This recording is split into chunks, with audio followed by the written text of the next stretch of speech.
Bonjour, c'est Ariel Dombal et je déclare la nouvelle saison de Paris Go. Ouverte. Bonjour à tous et ravi de vous retrouver pour une nouvelle saison sur BFM Paris, Île-de-France, pleine de culture, pleine de sorties. Et à mes côtés, je ne pouvais pas rêver plus meilleur acolyte, Ariel Dombal. Bonjour Ariel. Bonjour. On va parler, j'espère que vous avez passé un bel été, de bons JO, les Jeux Paralympiques. Oui. Aussi, on va parler de tout ça. On va également parler de la fête de l'humanité, des traversées du Marais festival qui se prépare dans le Marais, de sorties ciné et de bien d'autres choses. C'est parti pour Paris Go. Alors Ariel, pendant ces JO, il y avait deux hymnes. Il y avait l'hymne officiel, et puis il y avait le vôtre. Voilà, Olympics. Que Paris soit une fête avec tous ces athlètes.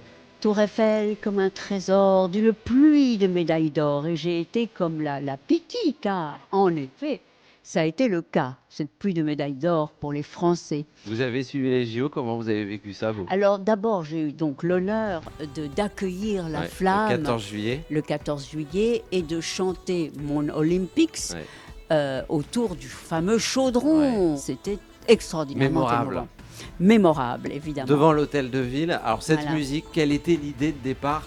C'est rendre un hommage à tous ces athlètes, une inspiration de la 7e symphonie de Beethoven dans la musique électrique. Exactement. En réalité, j'ai pensé aux athlètes féminines, car ça n'a pas toujours été simple. Comme vous savez, Coubertin, le fondateur des Jeux Olympiques, a dit « on ne veut pas abîmer les Jeux Olympiques avec des femmes ».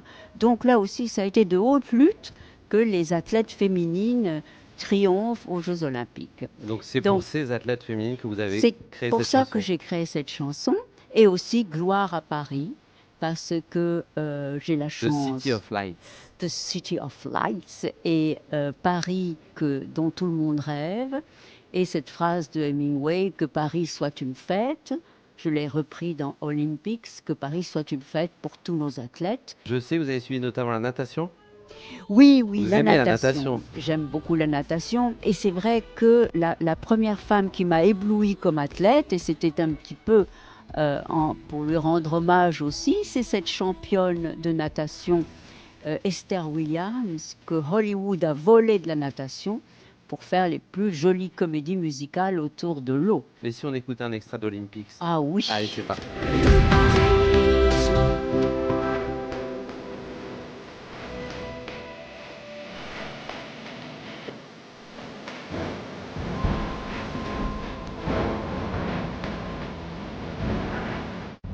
Voilà, et on peut le voir sur YouTube, car évidemment... Et le partager, et le chanter, et le danser. Et le danser. Mais c'est vrai que le clip a eu beaucoup de succès. On va parler de votre album Iconics dans un instant, mais d'abord, direction l'Essonne, où se prépare depuis plusieurs semaines maintenant la fête de l'humanité. Bienvenue sur la base de 117, c'est ici que va se dérouler la 89e édition de la fête de l'humanité du 13 au 15 septembre prochain. Bonjour Thibaut. Salut Colas. Tu es le directeur de la fête de l'humanité, 89e édition qui va donc se dérouler ici sur cette ancienne base aérienne de l'armée de l'air. On est à cheval sur Brétigny-sur-Orge et Plessis-Pâté, une quarantaine de minutes en voiture de Paris. On peut venir aussi en transport. Ouais, bien sûr. Alors, RERC jusqu'à Brétigny ou RERD jusqu'à Orangis-Bois-de-l'Épine. Et puis après, on met en place des navettes qui vous ramènent jusque dans la base pour arriver sur la fête. Alors, pour beaucoup, pour ceux qui peut-être viendront pour la première fois ou pour les plus jeunes, on se dit festival de musique. Mais c'est pas que ça. C'est un événement culturel, politique et populaire depuis 1930. Explique-nous en quoi, sachant donc que c'est organisé par le groupe de presse L'Humanité. Et bah effectivement, c'est une fête culturelle, on a parlé de la musique mais il n'y a pas que ça, il y a du théâtre, des arts de rue, des arts vivants, des expos, du cinéma, plein de choses, plein de culture dans toute cette fête. C'est une fête aussi politique puisque pendant 3 jours, nous avons énormément d'organisations politiques, de syndicats, d'organisations associatives qui sont présentes et énormément de débats. On a dit 50 concerts, mais c'est aussi 150 débats et... petite cerise sur le gâteau, cette année, on a le retour d'Angela Davis qui viendra le samedi à la fête de l'humanité sur plusieurs espaces et qui revient après, je crois, 30 ou 40 ans. Qui sont passés depuis la dernière fois où elle était venue. Est-ce qu'on doit forcément être du NFP pour venir à la fête de l'humanité? Non, la fête elle est ouverte à toutes et tous. Avec en ce moment des passes 3 jours à 60 €. Oui, très bien. 50 concerts? 50 concerts, ouais. Ouais, ok. Angélique Kidjo, ça va être génial. Calogero, Us l'Enfoiré, Calage Criminel. Louise Attaque, MC Solar, Pomme, Chaka Ponk, Vladimir Cauchemar et Tiken Jaffa Coli, que je ne veux absolument pas louper.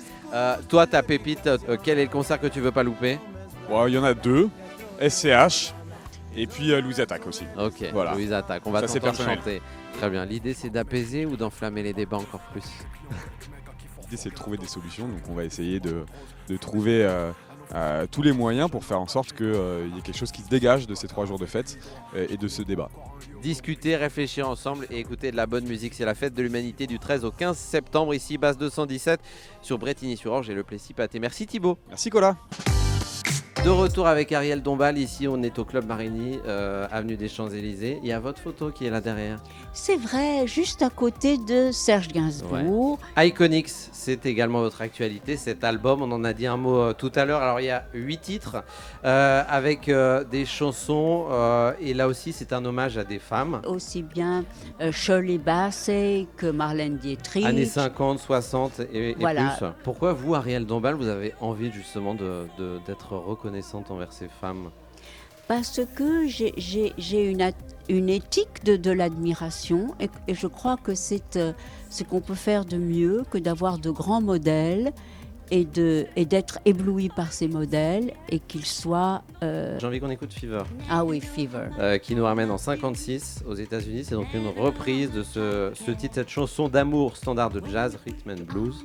Oui, et qui était extraordinairement moderne parce que c'était des slams. Ariel Dombal, vous êtes un personnage différent du classique. C'est-à-dire que j'ai, et ça se paye toujours très cher, mais j'ai essayé de conquérir ma liberté et de mener la vie que je voulais mener, c'est-à-dire une vie d'artiste.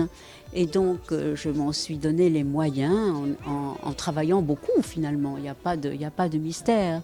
Albert Camus disait: être différent n'est ni une bonne ni une mauvaise chose, cela signifie simplement que vous êtes suffisamment courageux pour être vous-même.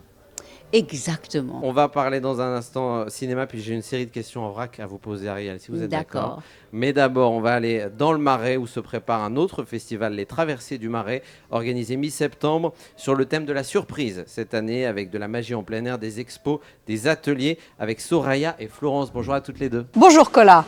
Du 13 au 15 septembre, un festival 100% gratuit, 38 propositions, artistiques et originales, variées, dans 24 établissements culturels emblématiques qui vous ouvrent leurs portes et vous proposent un programme éclectique, art visuel, art vivant, rencontres ou programmation dédiée aux familles et plus jeunes. Au programme, projection de films, parcours olfactif, installation, propositions musicales en plein air. Et d'ici là, pour toutes les informations, le site lestraversesdumarais.com et la page Instagram qui lui est dédiée. Si vous pouviez choisir votre définition dans le dictionnaire, qu'est-ce que vous aimeriez avoir à côté d'Ariel Dombal? Personne énigmatique, Votre mot préféré? idéal, L'amour ou la musique?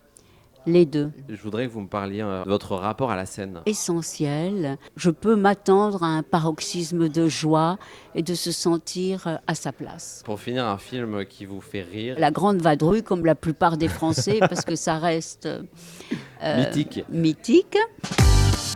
Allez, avant de retrouver une dernière fois Ariel Dombal du cinéma avec une sortie dont je voulais vous parler, Une vie rêvée du jeune et talentueux réalisateur Morgan Simon, avec les non moins talentueux Valéria Bruni-Tedeschi et Félix Lefebvre, que l'on avait vu il y a quelques années dans Été 85. C'est un film un peu autobiographique pour le réalisateur puisqu'il est inspiré de son enfance, dans le 94 à Créteil, aux côtés de sa mère, l'histoire de Nicole, la cinquantaine, mère seule, sans emploi, clairement déboussolée, surendettée, rejetée par son fils Serge. Allez, bande-annonce. Madame, qu'est-ce que vous faites là?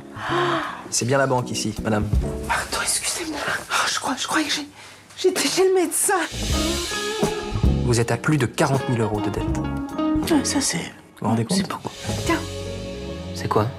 c'est pas exactement ce que tu m'as demandé, mais... C'est quoi ce nom de merde là? Interception. Tu devrais me dire merci. T'es un exemple de tout ce qu'il faut pas faire dans la vie. T'es raté. Il faut que t'arrêtes là.